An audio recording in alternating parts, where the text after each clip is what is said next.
Dress എങ്ങനെയുണ്ട്? അടിപൊളിയുണ്ടല്ലോ. ഇതിന് എത്ര രൂപയേട്ടാ? 1500 ഓ, എന്തായാലും കൊള്ളാം. എന്നാ പോയാലോ? അല്ല, നിങ്ങൾ ഈ ഡ്രസ് ഇട്ടാണോ വരുന്നത്? എനിക്കിത് മതി. ഒക്കെ കഴിഞ്ഞ വിഷുവിന് അങ്ങനെ മേടിച്ചതാ. എന്റെ ഫ്രണ്ട്സ് ഒക്കെ ഉണ്ടാവും, എനിക്ക് നാണക്കേടാ. വേഗം കടയിൽ പോയി വേറെ വാങ്ങിട്ട് വരി, സമയമുണ്ടല്ലോ. കുഞ്ഞ് അച്ഛനോട്ട് അച്ചപ്പോരട്ടോ ഒക്കോട്ടാ.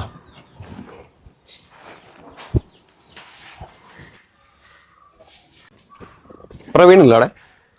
ഉണ്ട്. ഒന്ന് വിളിക്കോ? പ്രവീണേ, പ്രവീണേ, അന്നാ വിളിക്കണു.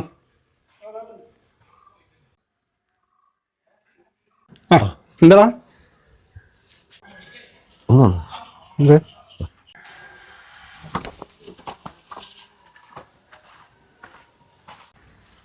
പിന്നെ എൻ്റെ ഷർട്ടും പാൻറ്റും തരൂ.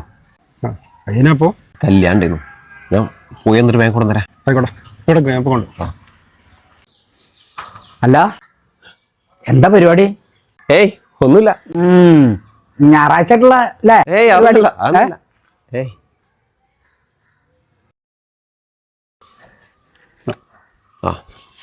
എന്നാ ഒന്ന് തയ്ക്കേണ്ടി വരും, ചെറിയ ചെളിവൊക്കെ ഉണ്ട്. ആയിക്കോട്ടെ, ഞാൻ തയ്ച്ചോളാം. ഞാൻ വൈകുന്നേരം കൊടുത്തരാം കേട്ടോ. ഓക്കെ.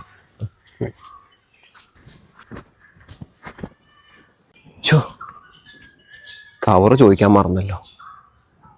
കവറില്ലെങ്കിൽ അവൾക്ക് ഡൗട്ട് അടിക്കും. ആരുടെയും വാങ്ങിയതാണെന്ന് അവൾ ഉറപ്പിക്കും. കവർ കൂടി ചോദിക്കാം.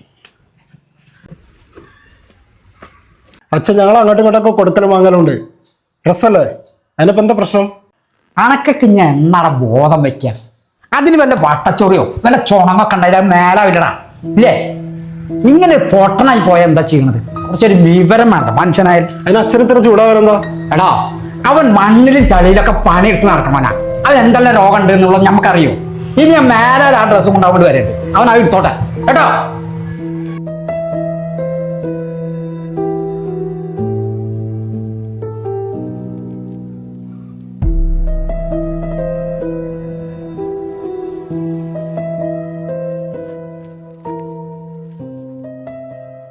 അല്ല, അപ്പൊ ഡ്രസ് എടുക്കാനാ പറഞ്ഞു പോയിട്ട് ഡ്രസ് കിട്ടിയില്ലേ? ഞായറാഴ്ച കൊണ്ട് ആ കടയും തുറന്നിട്ടില്ല. ഇതിട്ട് പോയാ പോരെ? നിങ്ങൾ വരണ്ട, ഞാൻ ഒറ്റയ്ക്ക് പോയിക്കോളാം.